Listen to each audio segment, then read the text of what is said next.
Mi cuñado encerró a nuestra hija de 12 años en un congelador por exponer lo que estaba sucediendo en su boda. Así que contraatacamos hasta que él usó a los servicios de protección infantil, CPS, y al sistema escolar como armas contra nosotros. Pero entonces, lo documentamos todo y convertimos su mayor fortaleza en lo que finalmente lo destruyó. El sábado pasado, mi esposa llevó a nuestra hija a la boda de su prima en un hotel lujoso, y esa fue la última vez que vi a mi pequeña tal como la conocía. Yo podría haber pedido el día libre en el trabajo para asistir, pero la familia de mi esposa me resulta extremadamente insufrible, así que rechacé la invitación. Unas 3 horas después de que empezara la recepción, mi teléfono empezó a vibrar más fuerte que el juguete de una chica en una relación a larga distancia. Era mi esposa. Estaba literalmente sollozando y jadeando, tratando de pronunciar las palabras. Emma está herida, era lo único que repetía una y otra vez. David, mi cuñado, un hombre de 38 años, agarró a nuestra hija de 12 años y la encerró en un congelador industrial. Ella sonaba histérica y yo podía escuchar gritos y conmoción de fondo. Se me heló la sangre y supe que tenía que llegar allí antes de hacer algo de lo que me arrepintiera. Cuando irrumpí por las puertas del salón, pude escuchar la voz de David retumbando por toda la habitación. Mi esposa estaba en el suelo sosteniendo a nuestra hija en sus brazos, quien apestaba a pescado y tenía un delantal envuelto alrededor de sus hombros. David estaba de pie sobre ellas, gritando sobre la etiqueta adecuada en las bodas y sobre no arruinar días especiales. Pero en cuanto me vio, su rostro se puso blanco. Espera, puedo explicarlo, dijo con la voz temblorosa. Todo lo que yo quería era golpearlo hasta que su cerebro fuera carne picada sobre la alfombra, pero sabía que tenía que dar un buen ejemplo a mi hija. Así que, en su lugar, tomé a Emma en mis brazos y traté de hacer ejercicios de respiración con ella. Después de 5 minutos, todavía estaba hiperventilando y se quejaba de que le dolía el pecho. Así que la llevé rápidamente a la clínica de urgencias más cercana. Era más importante que lidiar con mi cuñado, al menos por ahora. El médico dijo que físicamente estaba bien, pero severamente traumatizada, y fue entonces cuando mi esposa finalmente me contó toda la historia. Al parecer, Emma, nuestra hija, y todos los primos más pequeños estaban sentados en la mesa de los niños cuando mi esposa tuvo que ir al baño. Fue entonces cuando Emma notó que algo sucedía en el pasillo.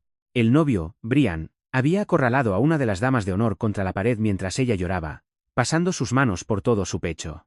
Emma, siendo la niña dulce y protectora que es, fue con mi esposa y le dijo en voz baja que vio a Brian haciendo llorar a Melissa en el pasillo y preguntó si todo estaba bien. David escuchó esto y explotó, llamando a Emma mocosa mentirosa que intentaba destruir la boda.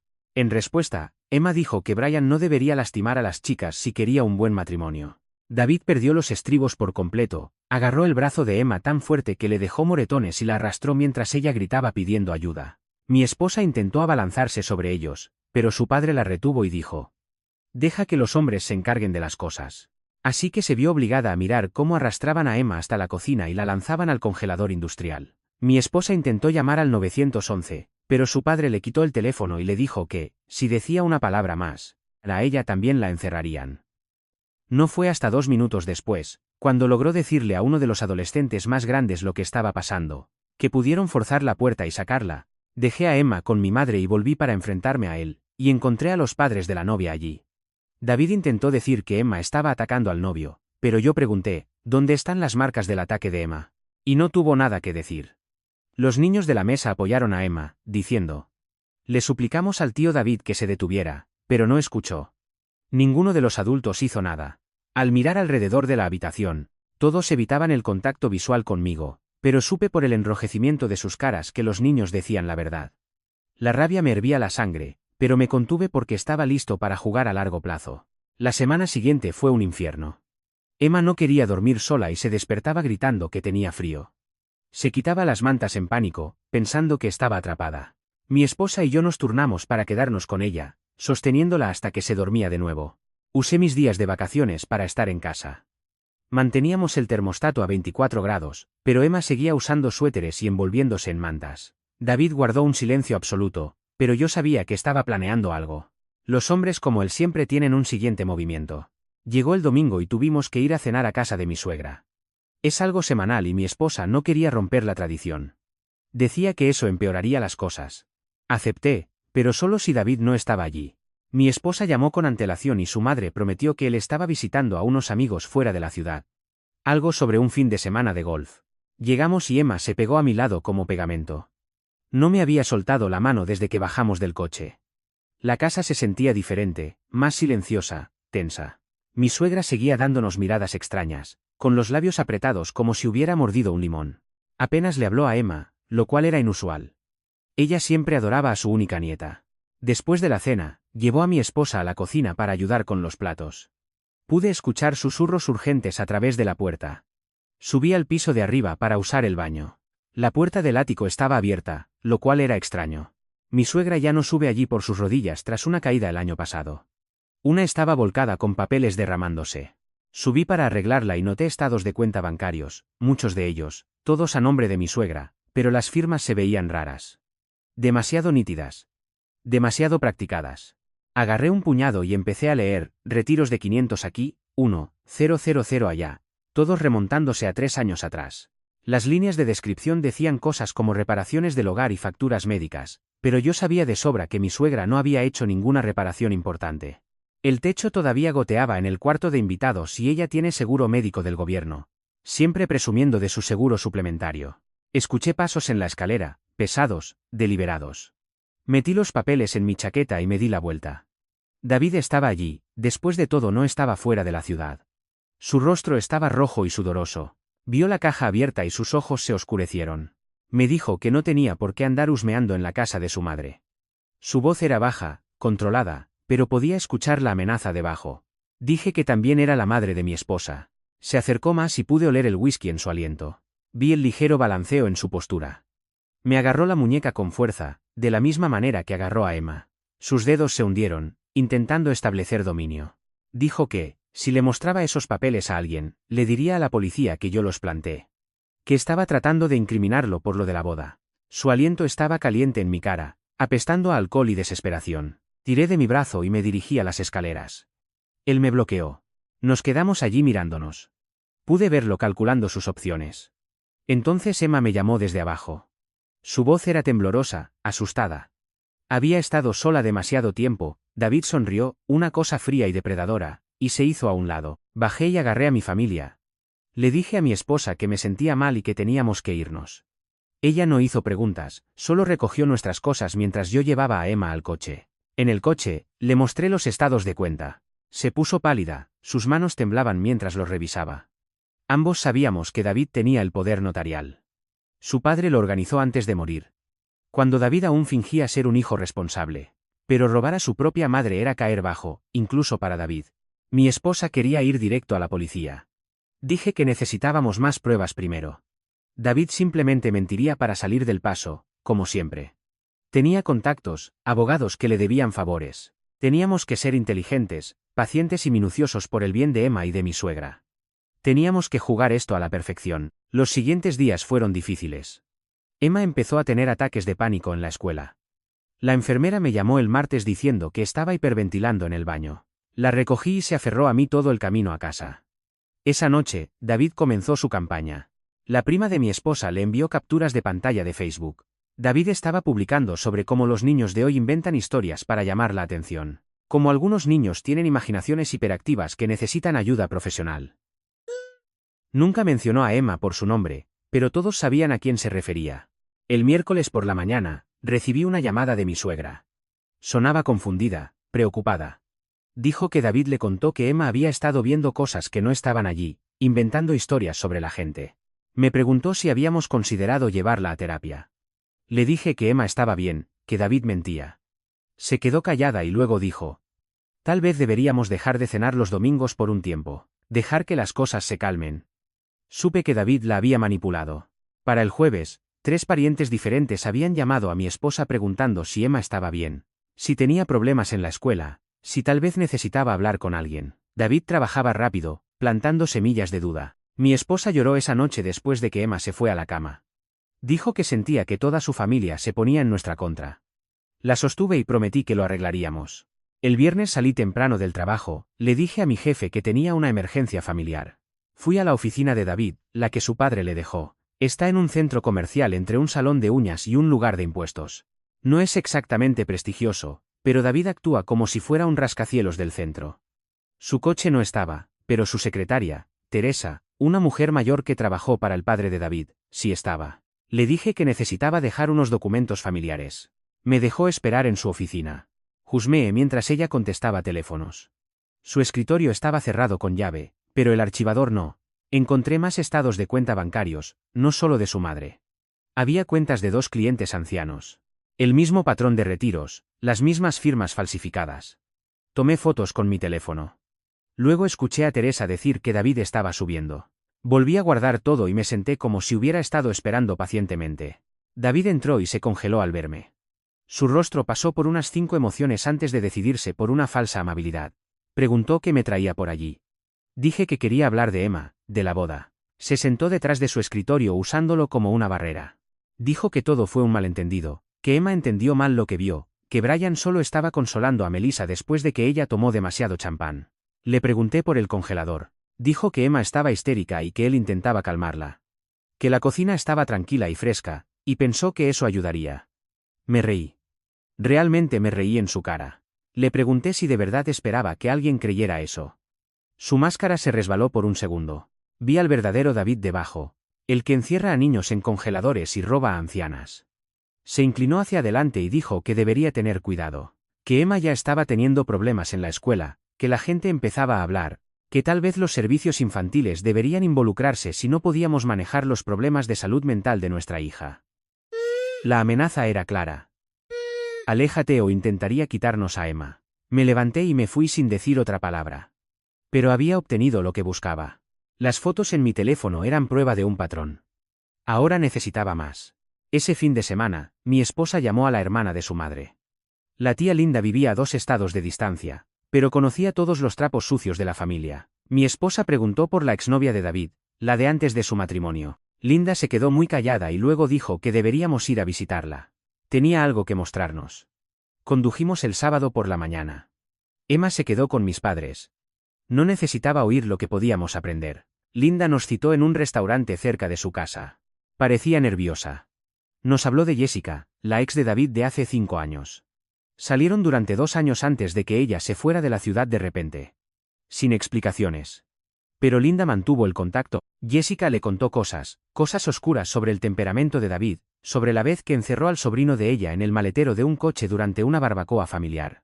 El niño tenía solo 7 años y le había preguntado a David por qué era malo con su tía Jessica. Linda nos dio el número de Jessica. Dijo que había estado esperando a que alguien preguntara. Llamamos desde el coche. Jessica contestó al tercer tono. Su voz fue cautelosa hasta que mi esposa explicó quiénes éramos. Entonces las palabras brotaron. Nos contó lo del maletero. Cómo David se había reído cuando finalmente sacaron al niño. Cómo dijo que los niños necesitaban aprender respeto. Nos contó sobre el abuso emocional, la manipulación, cómo convenció a la familia de ella de que ella era inestable. ¿Suena familiar? Jessica dijo que testificaría si era necesario.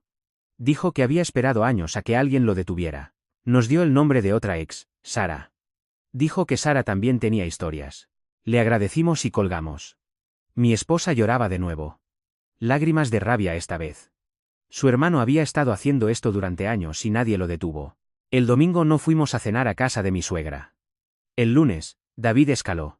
La escuela llamó diciendo que alguien había reportado preocupaciones sobre el ambiente hogareño de Emma. Dijeron que recibieron un aviso anónimo sobre posible abuso. La consejera quería reunirse con nosotros. Sabía que era David, pero no podía probarlo. Nos reunimos con la señora Patterson esa tarde. Emma tuvo que faltar a su práctica de fútbol. La señora Patterson fue amable, pero pude ver la sospecha en sus ojos. Preguntó por el comportamiento de Emma, por traumas recientes, por nuestros métodos disciplinarios. Mi esposa explicó lo de la boda. La señora Patterson tomó notas, pero me di cuenta de que ya había escuchado la versión de David. Dijo que tendría que documentar todo y que habría reuniones de seguimiento. Emma escuchó eso y empezó a llorar. Preguntó si estaba en problemas. Le aseguramos que no, pero pude ver el daño que se estaba haciendo. El martes por la noche descubrimos que David había estado ocupado de otras maneras. El teléfono de mi esposa vibró con un mensaje de su prima, un enlace a una cuenta de Instagram. El nombre de usuario era parecido al de Emma, pero no exacto. Las publicaciones eran perturbadoras. Poemas raros sobre la muerte y la violencia, fotos de cuchillos y pastillas con subtítulos melancólicos. La cuenta seguía a los compañeros de clase de Emma. Algunos ya la habían seguido pensando que era ella. Hice capturas de pantalla de todo antes de denunciar la cuenta. Pero el daño estaba hecho. El miércoles, Emma llegó a casa llorando. Los niños en la escuela le preguntaban por sus publicaciones espeluznantes. La madre de una niña había llamado a la escuela. Emma no entendía qué pasaba. Tuvimos que explicarle que alguien se hacía pasar por ella en Internet. Preguntó por qué alguien haría eso. No tuvimos una buena respuesta. El jueves, David hizo su siguiente movimiento. Un notificador apareció en nuestra puerta con papeles. David nos estaba demandando por difamación y angustia emocional, afirmando que habíamos estado difundiendo mentiras sobre él desde la boda. La cantidad que pedía era de locos. $15,000. Pero aquí está lo peor. Había incluido a Emma como demandada también. A una niña de 12 años. Mi esposa tiró los papeles al otro lado de la habitación. Yo los recogí y leí los detalles. David afirmaba que Emma había agredido a Brian en la boda y que nosotros la habíamos entrenado para mentir al respecto. Dijo que era acoso, que ningún juez lo tomaría en serio, pero que aún así tendríamos que responder y pagar por la representación. Era la muerte por 1000 cortes. David intentaba desangrarnos financiera y emocionalmente, para que estuviéramos demasiado cansados para luchar. Pero no sabía que yo lo había estado documentando todo. Cada publicación, cada llamada, cada interacción. Tenía un expediente que crecía cada día. El viernes, mi esposa descubrió algo perturbador. Había estado revisando viejos videos familiares en su computadora, buscando recuerdos felices para mostrarle a Emma y recordarle que su familia no era toda mala. Encontró imágenes de la Navidad pasada. David había estado filmando con su teléfono durante la cena, pero al fondo se veía cómo apuntaba la cámara hacia Emma cuando creía que nadie miraba, haciendo zoom sobre ella. Revisamos otros videos. Él estaba al fondo de la mayoría de ellos, siempre observando a Emma, siempre grabando. Mi esposa se sintió mal, dijo que necesitaba aire. Revisé más videos mientras ella estaba en el porche y encontré uno de la fiesta de cumpleaños de Emma. David en la esquina, con el teléfono fuera, grabando mientras Emma abría los regalos. Otro de Pascua. David grabando a Emma buscando huevos. Siempre acechando, siempre mirando. Me puso la piel de gallina. ¿Qué clase de hombre adulto graba en secreto a su sobrina de 12 años? El sábado nos volvimos proactivos. Llamé a Jessica de nuevo y le pregunté si había notado que David grababa a niños cuando salían. Se quedó callada y luego dijo que sí. Dijo que tenía carpetas en su computadora, videos de los hijos de sus primos, de los hijos de los vecinos. Nada abiertamente inapropiado, pero espeluznante y obsesivo. Ella le preguntó una vez y él explotó. Dijo que ella estaba haciendo que videos familiares inocentes parecieran sucios. El clásico David, darle la vuelta a las cosas para hacerte sentir culpable por notar algo. Necesitábamos esas grabaciones que había hecho de Emma. Si intentaba pillar a Emma en mentiras, podría haber capturado algo más. Algo que probara su patrón de comportamiento. Pero sus dispositivos estarían bajo llave. Necesitábamos otra forma. Fue entonces cuando mi esposa recordó algo. David siempre hacía copias de seguridad en la nube. Y hace años, cuando ayudó a configurar la computadora de su madre, usó su propia cuenta. Su madre probablemente aún tenía acceso. El domingo nos tragamos el orgullo y fuimos a cenar. David estaba allí, tan arrogante como siempre. Seguía haciendo comentarios sobre niños que mienten y padres que los alientan. Mi suegra se veía incómoda pero no decía nada. Emma apenas comió. Después de cenar, mi esposa se ofreció a ayudar a su madre con problemas en la computadora. Dijo que el correo no funcionaba bien. Fueron al estudio mientras yo mantenía a David ocupado en la sala. Él intentó provocarme, mencionó la demanda, preguntó si ya teníamos abogado. Dijo que era una pena cuando las familias tenían que involucrar a los tribunales. Yo solo asentía, dejándolo hablar. Se puso más fanfarrón mientras bebía, empezó a presumir de un caso que había ganado. Algún cliente anciano que intentó cambiar su testamento. David lo impugnó. Probó que el anciano no era competente y la familia tuvo que dividir todo con el cliente de David. Sonreía mientras lo contaba, orgulloso de manipular los deseos de un moribundo. Mi esposa volvió pálida pero triunfante. Nos inventamos excusas y nos fuimos temprano. David nos gritó que nos vería en la corte. Emma preguntó qué quería decir. Le dijimos que no se preocupara. En casa, revisamos los archivos. Horas de video. Emma en reuniones familiares, en el parque, en eventos escolares. Y entonces lo encontramos. Un video de la boda. David había estado grabando antes del incidente. El teléfono debió estar en su bolsillo y capturó el audio. Se podía escuchar a Emma contarle a mi esposa sobre Brian y Melissa. Escuchar la explosión de David. Escuchar los gritos de Emma mientras se la llevaba. El teléfono debió moverse porque de repente hubo video parcial, movido, mayormente oscurecido. Pero se podía distinguir la mano de David en el brazo de Emma, los pies de ella arrastrándose mientras él tiraba, el portazo de la cocina, y luego su voz amortiguada pero clara. diciéndole que tenía que aprender a mantener la boca cerrada. Que las niñas que cuentan cuentos reciben lo que merecen. Lo teníamos, pero necesitábamos más. Lo financiero estaba separado de la agresión. Necesitábamos ambos para enterrarlo por completo. El lunes me tomé otro día por enfermedad, fui al juzgado y saqué registros de propiedad. La casa de David estaba hipotecada hasta el cuello. 3 refinanciamientos en 5 años. ¿A dónde iba todo ese dinero? Su coche era un leasing. Su oficina era alquilada. Vestía bien, pero no tanto. Entonces recordé lo del juego. Mi esposa mencionó hace años que a David le gustaba el póker. Tal vez demasiado. Hice algunas llamadas. Descubrí que David era un habitual en partidas clandestinas. Apuestas altas. De las que puedes perder 5.000 en una noche y donde no aceptan vales. Un tipo, Billy, que trabajó conmigo, dijo que David le debía dinero a gente peligrosa. Eso explicaba el robo. Estaba robándole a su madre para pagar deudas de juego. El martes, la escuela llamó de nuevo, más preocupaciones sobre Emma. Alguien envió un correo anónimo con enlaces al Instagram falso afirmando que no vigilábamos el uso de Internet de nuestra hija. Tuvimos otra reunión con la señora Patterson, esta vez fue menos amable. Dijo que los reportes se acumulaban y que tal vez tendría que involucrar a los servicios sociales. Emma tuvo que sentarse en el pasillo mientras hablábamos. Podía verla por la ventana, encogida, viéndose pequeña. Le mostramos a la señora Patterson las capturas de pantalla que probaban que la cuenta era falsa. Le mostramos cuándo fue creada y cómo claramente era un adulto intentando sonar como un niño. Tomó notas, pero pude ver la duda.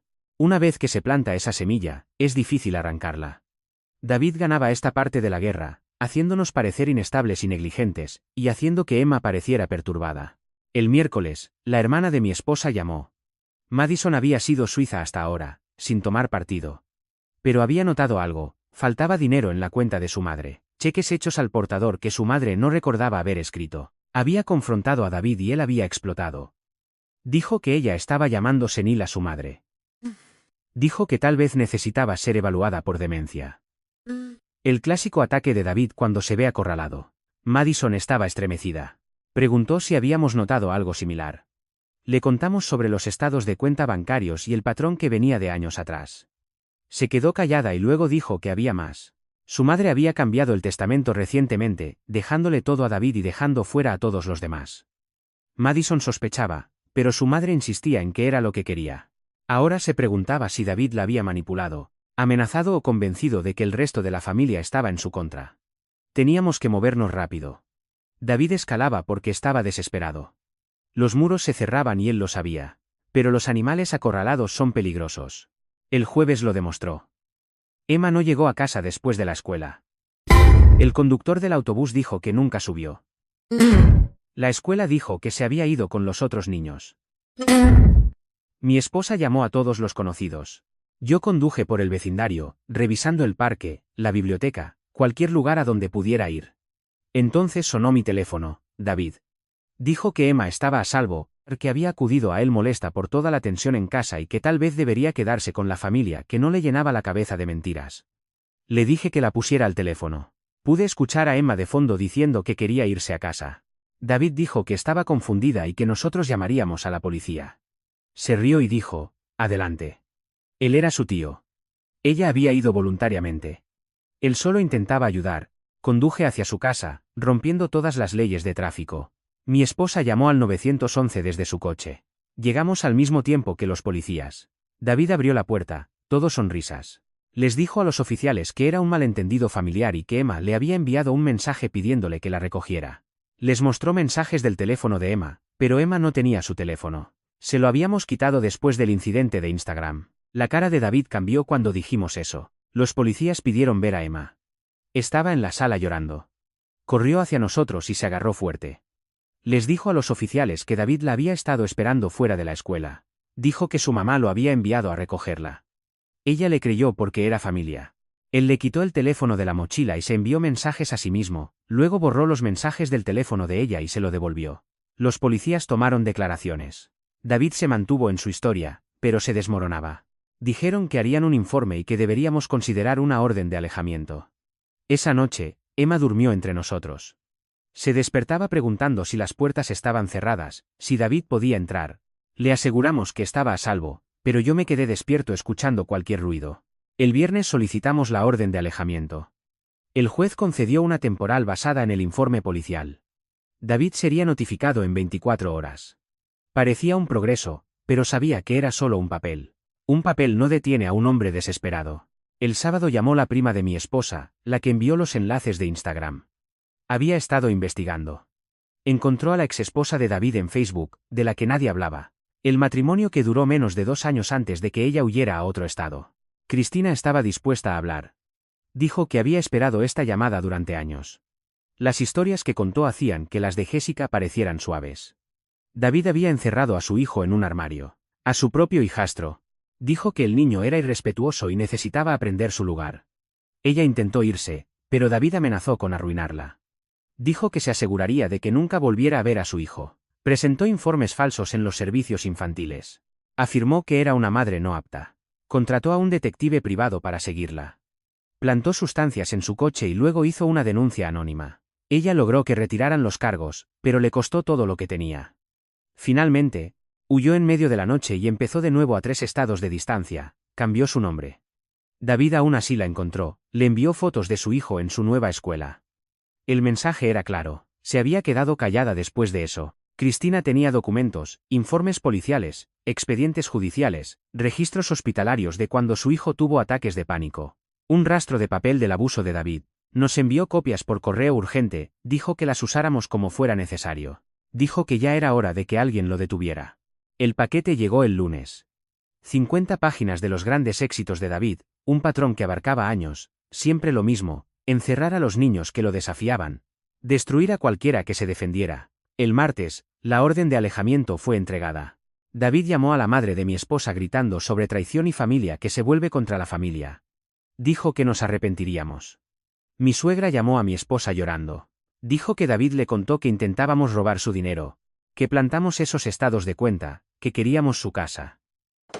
Mi esposa intentó explicarlo pero su madre colgó. David había envenenado ese pozo por completo. El miércoles las cosas se pusieron raras. Noté un coche siguiéndome al trabajo. El mismo coche estaba fuera cuando salí a almorzar. Conseguí la matrícula. Justin la revisó, coche de alquiler pagado en efectivo. Podría haber sido cualquiera, pero sabía que era David o alguien que él contrató. Esa noche pedimos comida para llevar. Estaba demasiado paranoico para cocinar. Revisaba las ventanas. Emma se dio cuenta y preguntó si el hombre malo vendría. Dijimos que no, pero vi que no nos creía. El jueves, la escuela llamó de nuevo. Esta vez eran buenas noticias. La señora Patterson había investigado por su cuenta. Descubrió que los informes anónimos venían todos de la misma dirección IP, rastreada hasta la oficina de David. Se disculpó por el estrés y dijo que documentaría todo para nuestro abogado. Finalmente, alguien más veía a través de la actuación de David, pero él no había terminado. Esa noche, nuestra cámara del timbre lo captó pasando lentamente con el coche 3 veces entre la medianoche y el amanecer, solo para hacernos saber que nos vigilaba. El viernes llamó la abuela de mi esposa. La abuela de David también. Tenía 93 años y estaba lúcida como un rayo. Dijo que había estado observando el drama familiar. Tenía cosas que decir. Resulta que David ya había intentado esto hace 20 años con un primo más joven. Nadie le creyó al niño entonces, la familia lo encubrió. La abuela tenía recibos, cartas viejas, entradas de diario. Un patrón que se remontaba a cuando David era adolescente. Se había quedado callada por preservar la paz familiar, pero ya no más. La visitamos el sábado. Vivía en una residencia asistida pero aún guardaba todos sus papeles, cajas llenas. Nos mostró una carta de la escuela secundaria de David. Había encerrado a un compañero en un armario de suministros. Lo suspendieron, pero su papá hizo que el problema desapareciera. Otro incidente en la universidad, una novia que presentó cargos y luego los retiró. El dinero de papá de nuevo, la abuela dijo que intentó advertir a la gente, pero la familia siempre protegió a David. Siempre ponían excusas. Nos dio todo, dijo que era demasiado vieja para que le importara la política familiar. Dijo que Emma merecía algo mejor de lo que recibió. Nos fuimos con 3 cajas de municiones. Esa noche lo extendimos todo sobre la mesa del comedor. Informes policiales, estados de cuenta bancarios, registros médicos, declaraciones de testigos, y 25 años de David siendo David y saliéndose con la suya. Hasta ahora. El domingo, David cometió su mayor error. Había una barbacoa familiar en el parque.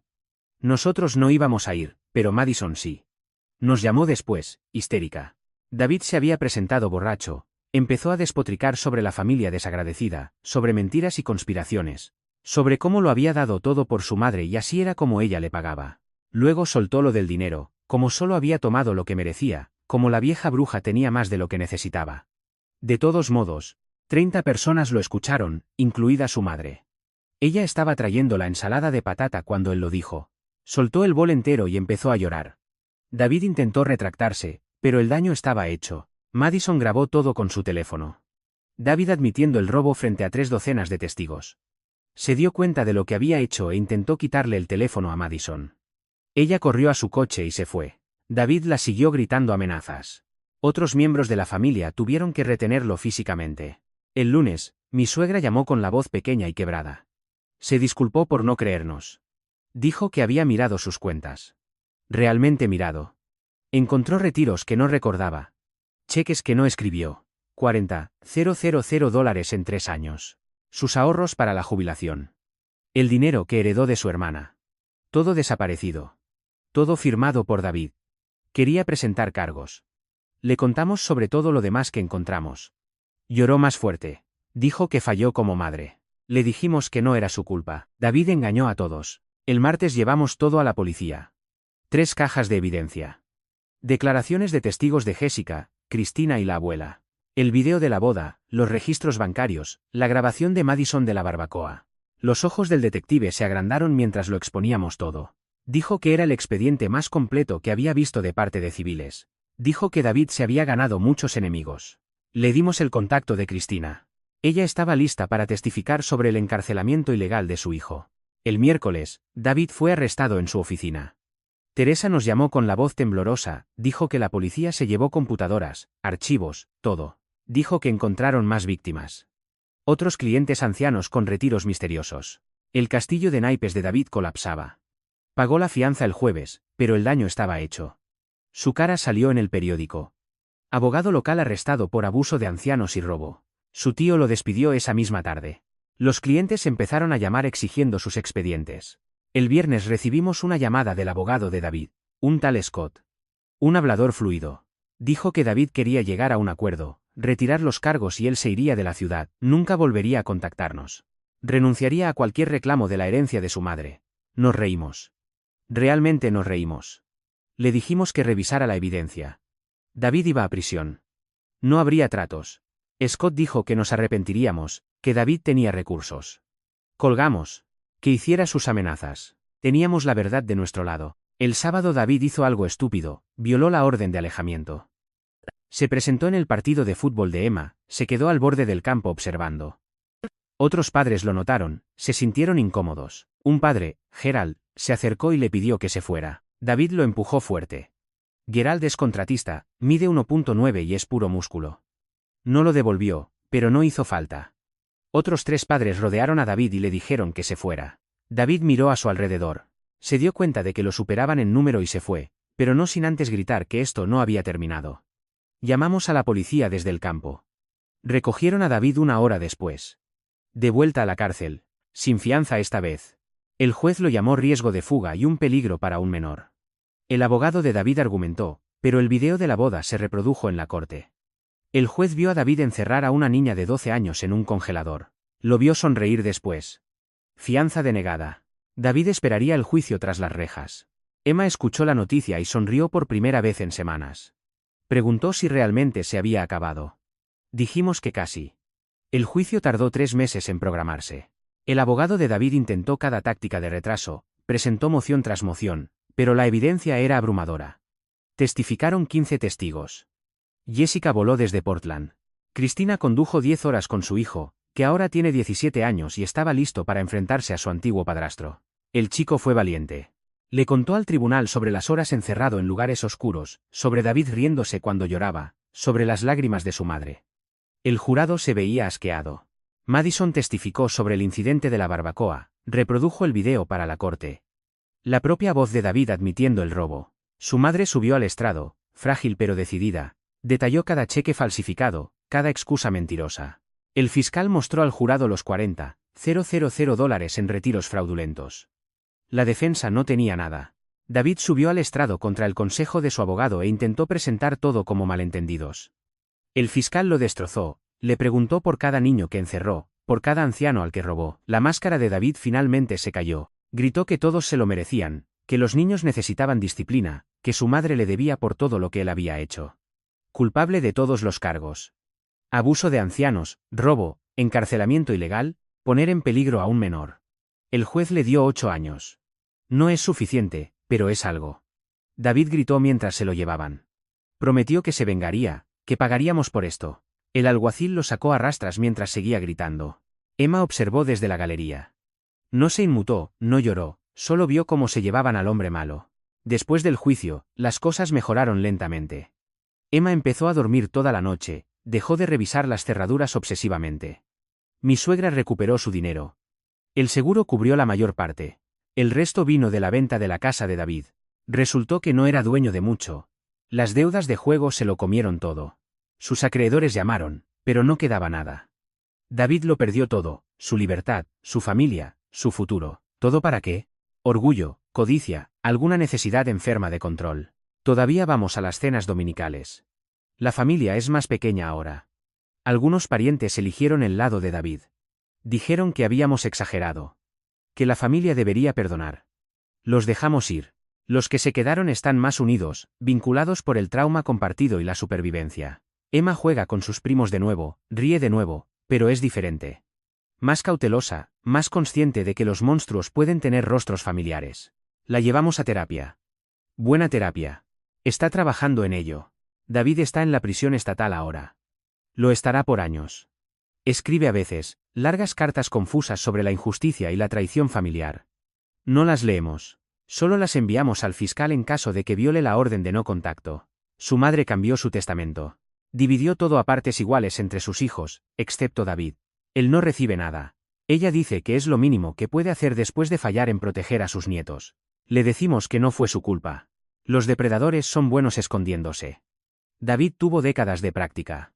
El otro día, Emma preguntó si el tío David podría volver alguna vez. Le dijimos que no, que el juez se aseguró de ello. Que incluso cuando salga, nunca podrá volver a acercarse a ella. Ella asintió y volvió a sus deberes. Así de simple. Los niños son resistentes, pero yo todavía reviso las cerraduras. Todavía vigilo los coches que nos siguen demasiado cerca.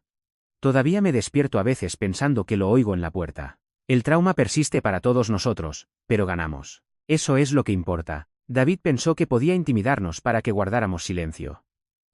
Pensó que podía destruir a una niña de 12 años por decir la verdad. Estaba equivocado. Emma es la heroína de esta historia. Vio algo malo y habló, incluso cuando los adultos le fallaron, incluso cuando su propia familia se volvió contra ella, dijo la verdad. Y finalmente, al fin, la justicia escuchó. Estamos bien ahora. No iguales, pero bien. Emma juega al fútbol y saca excelentes notas. Mi esposa empezó a ser voluntaria en un refugio para mujeres. Yo entreno en la liga infantil. Cosas de vida normal. No hablamos mucho de David. Es solo un mal capítulo en nuestra historia familiar. Una fábula con moraleja sobre permitir el abuso y el coste de quedarse callado. A veces Emma pregunta por qué lo hizo, por qué lastimó a la gente. No tenemos buenas respuestas. Algunas personas simplemente están rotas y rompen a otros si las dejamos. Pero no lo dejamos. No al final. David está en una celda ahora pensando en lo que perdió. 8 años para pensar en cada niño que aterrorizó, cada dólar que robó, cada vida que intentó arruinar. Mientras tanto, Emma crece fuerte y valiente. Sabe que su voz importa, que decir la verdad al poder funciona. Incluso cuando el poder es la familia, especialmente entonces. David le enseñó eso. No la lección que él pretendía, pero sí la que ella aprendió.